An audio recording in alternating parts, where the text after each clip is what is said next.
Hey everybody, welcome to a new episode of Walk in Faith. I'm excited to be sitting down with Father Tom Gibbons and Maria Elena Pineda. Hopefully I pronounced it correctly, but thank you so much for taking this time. I want to discuss Hollywood Priest, which I saw a few months ago, and now it's being released. I think it's this weekend or Christmas weekend on PBS. So thank you so much for taking the time to sit down with me. Great. Thanks Good for to be having with us. So tell me, I got to be honest. Like I said, Father Tom, I was not familiar with Father Bud Keiser. I've heard a lot about other priests and other but to know that he was sort of the pioneer, and I wasn't familiar. And I've been in the film business, but I wasn't familiar. And then when I watched the documentary and I saw Martin Sheen, I saw all these John Amos, I think it was also in there, and all these big stars and celebrities that and how he sort of broke the mold within Hollywood. What a fascinating documentary. So I wanted to get sort of your perspective on that. And also, like I said, thank you for the beautiful Christmas ornament, which is hanging from my tree. I appreciate that very much. Glad you enjoyed it. Glad you enjoyed it. Yeah, no, I mean, Father Bud, he got started around 1960 with his television ministry with a program called Insight, and I think like I'm Gen X, and I think we're probably like the last generation that might have like experienced that. But the funny thing is, I've met a lot of people along the way who are familiar with the TV series Insight, and Father Bud would host almost every episode, so they knew Father Bud Keiser very well. But I would also talk to a lot of Catholics, and myself was one included, who had never seen the TV show Insight. And I was kind of like, well, wait a minute, it was such an important show. It's like, oh, wait a minute, if you were an active Catholic, you went to church on Sunday mornings, and when was Insight shown? Sunday morning. So typically, a lot of the people at the show that would have responded, it was kind of Father Bud's way of kind of giving people an experience of church on television for those who are not at church. Yeah, there's a lot of people who have heard of him, but a lot of people who hadn't. So it's been really great to kind of bring a story to the floor. Interesting. Maria, what was your perspective? I mean, were you familiar with Father Bud Kaiser? when I moved here, Father Bud was actually saying mass at St. Paul's, but I never got a chance to chat with him. But I'd always see him, and he's 6 foot. He was 6'7", so it's like, oh wow, he's like a very striking figure. But yeah, when Father Tom moved to LA, we grabbed a coffee and we started. He gave me the book of Father Bud, his autobiography, and so I read it and. I basically said to Father Tom, we should do a documentary about him. I mean, it's all here. Paulist Productions owns the intellectual property. We have all the insight and we have the autobiography. So it was just basically turnkey process. And like you said, I mean, just and when you look at some of the stars and the celebrities that you were able to, interview that sort of told the story, and just from their perspective, like I guarantee when you ask Martin Sheen, like Martin, we want to talk about Father Bud Kaiser, like he must have been, extremely moved by that to tell that story because it's just listening to like John Amos, and it reminds me of another priest I work for. And whenever that priest calls, and I'm always in the car with him, everyone's like, "Okay, what do you need now?" And they can't say no. Like, how do you say no to a priest? But every time they call, I hear their voice, and then I usually have to do the follow-up calls to sort of reiterate what he was asking. And they're like, "I don't know what he needs, but whatever he needs, you can't say no." And I love the way I think was it Bob Newhart or somewhere he said, "If you said no, you might go to hell." But it was just sort of a playful way to listen to them and to see them. And I know like Martin Sheen years ago, I think he also did stuff for Family Theater, and to see them involved in all these films and Scorsese. I remember I think Scorsese did a film, and all these celebrities that at the time in Hollywood that really just came out and supported Bud Kaiser, but also their faith. It's so inspiring. And Maria, look, what did it do for you to sit down with, someone like Martin Sheen or some of these other celebrities and to get their perspective? First of all, I would say they were all so gracious and humble. I mean, this was, the creme de la creme of Hollywood.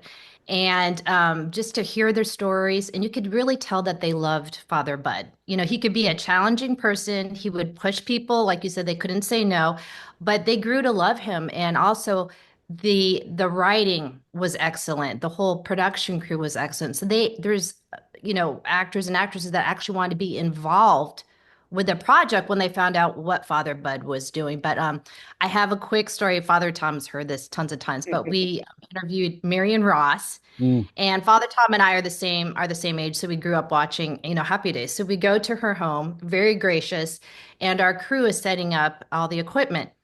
And all of a sudden, we hear from the kitchen, children, come to the breakfast table. And Father Tom and I look at each other like, Mrs. C is calling us to the table. And we're just like, oh my gosh, this is such a moment. Meanwhile, our production crew is a generation younger than us. They had no idea who she Oh was. my God. But we were loving it though. It was like, this is a once in a lifetime experience. Wow. That is. I was blessed. I interviewed Morn Sheen a couple times, but I was at his house one day, and I think about that day to now, like when I sat down with him, and it was his brother was there and his sister was there, and it meant so much to me to be able to sit down with an icon in his own space and just talk to him and hang out with him throughout the day. I think about that all the time. It was so moving, and even now, like you said, I mean, we're probably close to the same age. The other day, we were talking to someone that's probably 22 years old, and I said, Martin Sheen, I'm telling him the story. And he's like, I have no idea who he is. And he Googles him. He's like, oh, he was that guy in West Wing. I'm like, what? Like, Oh, amazing. But you said something that's so interesting. Father Tom, you're excluded from this. But, when you talk about, let's just say Catholic content creation, I create a lot of content, predominantly Catholic, right?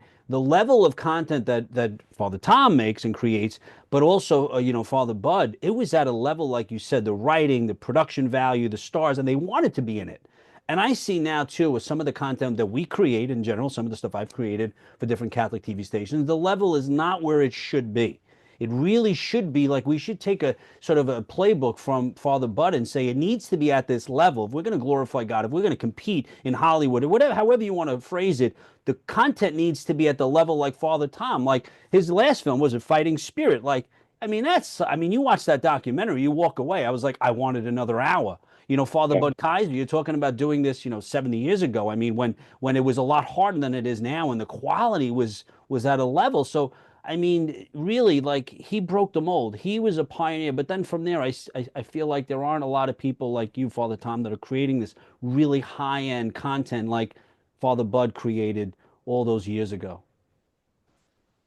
Well, no, I mean, we have great collaborators like Maria and for Fighting Spirit, like Rich Hall, who served as the director and producer, and I think we've just been blessed. And I think and I think it was really great to spend some time, so to speak, with Father Bud and going through his story because one of the things that just became really apparent to me is we're so used to having electronic media around and cameras on our cell phones and all that stuff. The cameras that our cell phones have are like infinitely better than what Father Bud Keiser had in 1962.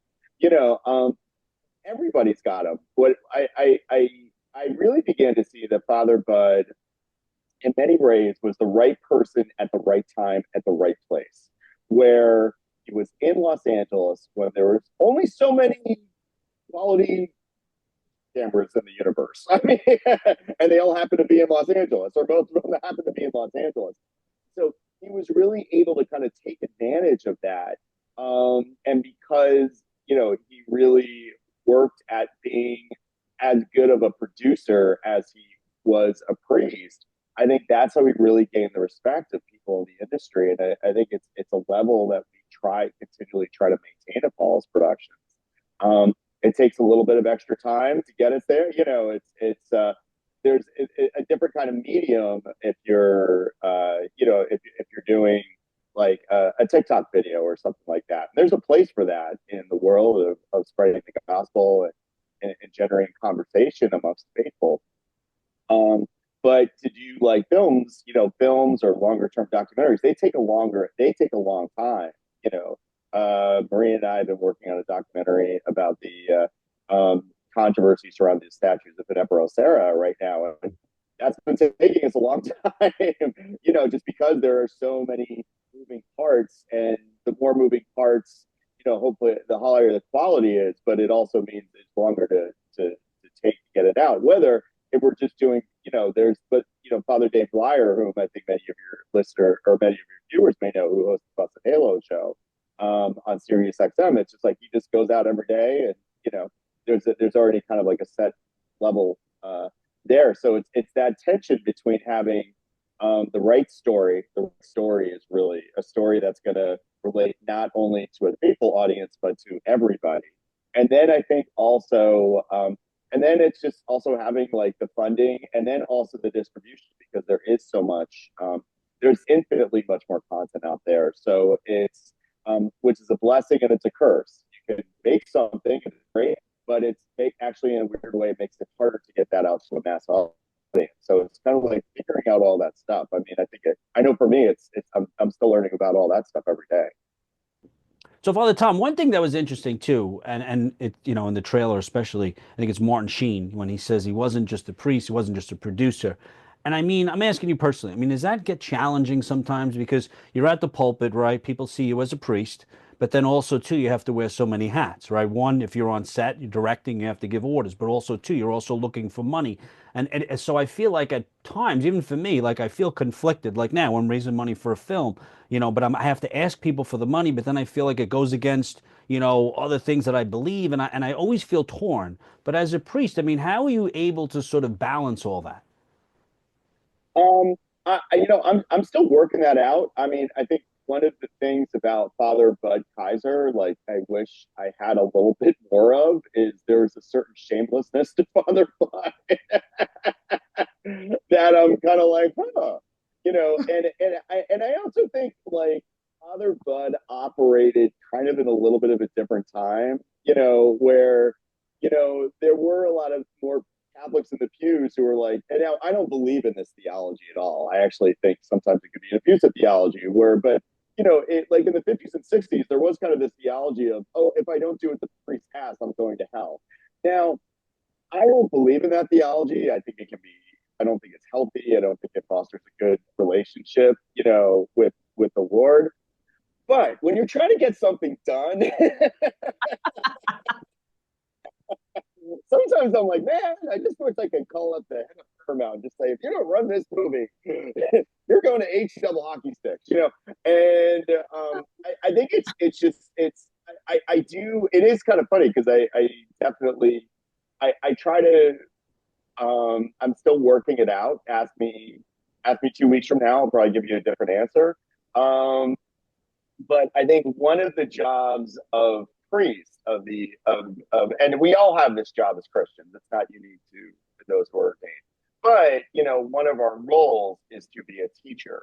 And in many ways, if I think about it like, oh, I'm just a producer trying to kind of make a mark, then it's like, yeah, then we're not really going anywhere. And that's just kind of more for me.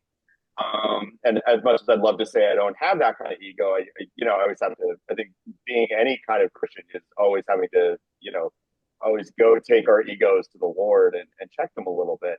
But I have really come to see that it's really, if we look at the media, it's just kind of like an avenue for teaching and an avenue for conversation starting.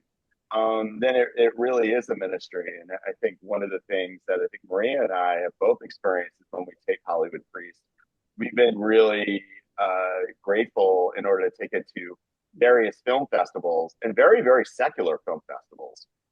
And just to be able to have that opportunity to engage in conversation with people who don't show up to church, and really kind of go out, as Pope Francis would say, out to the margins, and it's just where people are living, and just be able to do that. And I think when we kind of see that kind of ministry, I think that kind of helps clarify things a bit. In many ways, when I talk about Paulist Productions, I think and Father Bud really established this. I think I describe it as, there's a lot of great studios that create like specifically Catholic content or specifically Christian content, where I think what Father Bud really tried to establish, that this is the tradition we try to continue, is that we create media that advances the conversation between the sacred and the secular. We bring a Catholic voice to that conversation, but all people of goodwill are welcome to the table. So we really want that back and forth, because I think that's how we all grow in our faith, no matter where we're coming from. And I think when I look at it that way, and I look at the needs that are out there, I think that's what kind of helps. That that's what helps clarify me during my better days anyway. No, that's a great point. And like you said too, it gives you the ability to, whether it's a film festival or just creating a conversation, and you have that ability to speak to people that might not necessarily watch the film or come to church or know who Father Bud is, but it gives you that opportunity, that platform. And I love the conversation. Like you said earlier too, like TikTok for me, when I post these 1 minute reflections, the questions that people ask me. They're asking me like, about being a sinner. Will Jesus love me? Like all these questions of forgiveness, and I'm able to engage them just from these simple videos. And it's the ministry. It's what we're called to do. But it is challenging, like we said earlier, for me, especially when today I have to wear this hat and tomorrow I'm raising money for the church and I'm juggling. No, it definitely. I mean, it definitely like sometimes I have to remind. And I think Maria, you can also talk about. I think it's also just the life of any producer, right? Is you're always just running around trying to figure out what's the right story, what's the right project, what's going to sell, what are people going to like. It's doing all that. And so I find that working within the structure of the church has given opportunities, but it's also kind of come with new conflicts and new questions, and you know. It's great. So, Maria, what do you think? A film like this, how could it impact, inspire people, whether within the church or the secular world? Well, I mean, one thing is it's actually a great look at the history of television, because we just talk about, the days of radio. And then when Father Bud actually first started doing Insight, he jokes that it was, 30 minutes of preaching and it was the most boring, television he had done. And then he realized he should tap into Hollywood. So from a television perspective, it's kind of a good learning tool for people. Then also you see the conversion of Father Bud himself. I don't want to spoil it for anyone who hasn't watched it yet, but you see how he grows and how he faces challenges, and he ultimately, makes a sacrifice to stay a priest and to continue on with his mission. So I think this is a great, movie to watch around Christmas time with the whole family. They'll enjoy it, and then the kids, if they don't know the actors, they'll learn about them pretty quickly. But it's just a really fun, and it's also very heartfelt too. You can really feel what everyone was going through by working with Father Bud, and Mm. also his emotional pulls too during his life. Yeah, no, I really, and I like you said, I don't want to give away too much, but it was very impactful, and I think this is a great film to watch during the Christmas season, during the season of Advent. And I hope, Father Tom, like, and Maria, some of your projects, maybe we could make that same impact that Father Bud did, all those years ago within Hollywood. Because, the more I see these films that are coming out, and Hollywood is starting to realize that, oh, there's money there. They can actually, get a return on their investment. Maybe they'll start to creep over to our side. But as long as we stay true to the story, as long as we're able to bring the word of God and preach to people that are really looking for something. I mean, there are a lot of people out there, I feel like, especially we'll see over the next few years, that people are really searching for the truth. And films like this and documentaries, they're so inspiring to see someone like Father Bud and Father Tom, your films and documentaries, that there is really is a place for them. And the message, after you watch these films, you walk away. I just watched the film the other day. I'm interviewing Tamar Homestead. And at first I said, when I got to the middle and I saw about the unconditional love, I was moved. I said, these are the films that we need to see, more of these real faith-based films, but at the core is Jesus Christ, or the teachings of Jesus Christ. We need to see more of those films. And maybe Hollywood, I mean, I really do believe that someone within that world will start to wake up and say, we need more films like this, like we used to have when Father Bud was creating content. And now we have Father Tom creating these amazing documentaries.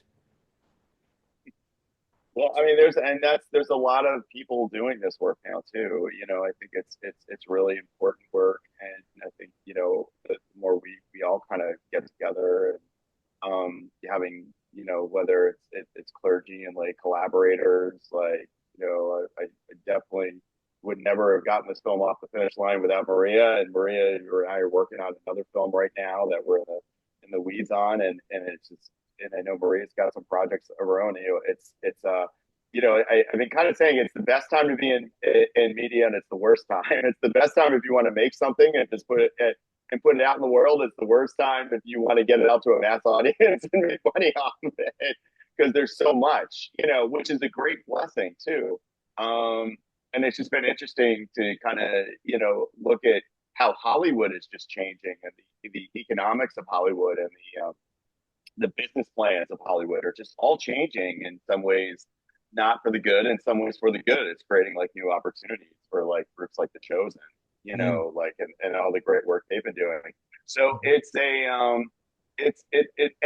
but I also, I think one of the great things about Father Bud was he also listened, because I think sometimes we can kind of get stuck in this like, okay, faith good, Hollywood bad. And I think one of the geniuses of Father Bud was to really kind of see what each had to teach one another, and I think that's why he was so respected in Hollywood. And he would absolutely criticize Hollywood when he thought it was going off the rails. Don't get me wrong.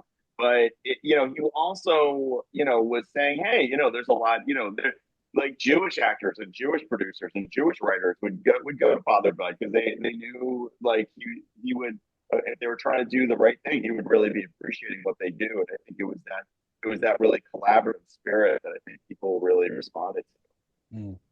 That's interesting. So Maria, tell me more now. Now the film is going to be released. Is it on Christmas? Tell me about it. Or is it this week? It's coming this week, right? So actually, it's available nationwide on PBS, so that people can look it up on their, their TV guides.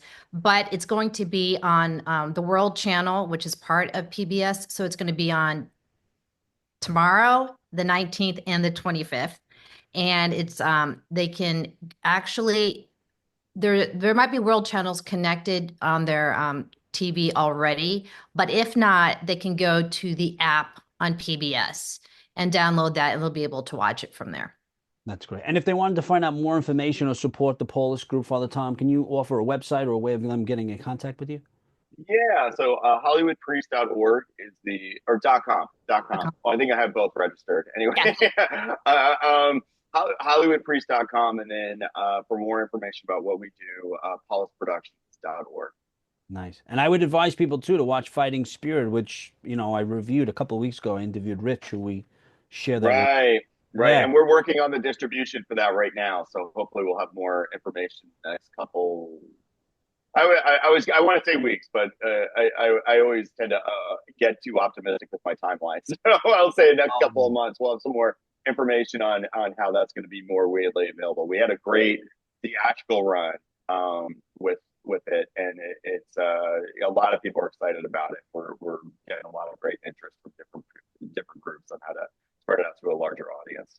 Oh no, it was fantastic. Like I said too, I think it was 56 minutes or right around there, and I wanted more. I wanted to find out more. Yeah, So I look forward to seeing how it's distributed. And I think anyone in the film business knows that you say a couple of weeks, a couple of months, we all know it takes years. I mean, I've been working on the Capodanno project going on.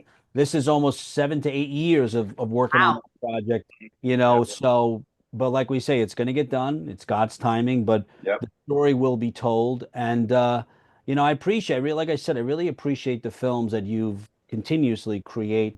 It's extremely important. So I commend you, and I look forward to watching your next documentary or film. So thank you so much for your time. So are we. We'll get there. We'll get there. We'll get there. We'll get there. Well, anything I can do to help you, please, reach out to me. Guys, I hope you enjoyed today's episode of Walk in Faith. Always remember you have the ability to inspire and evangelize through your words and actions. God bless you.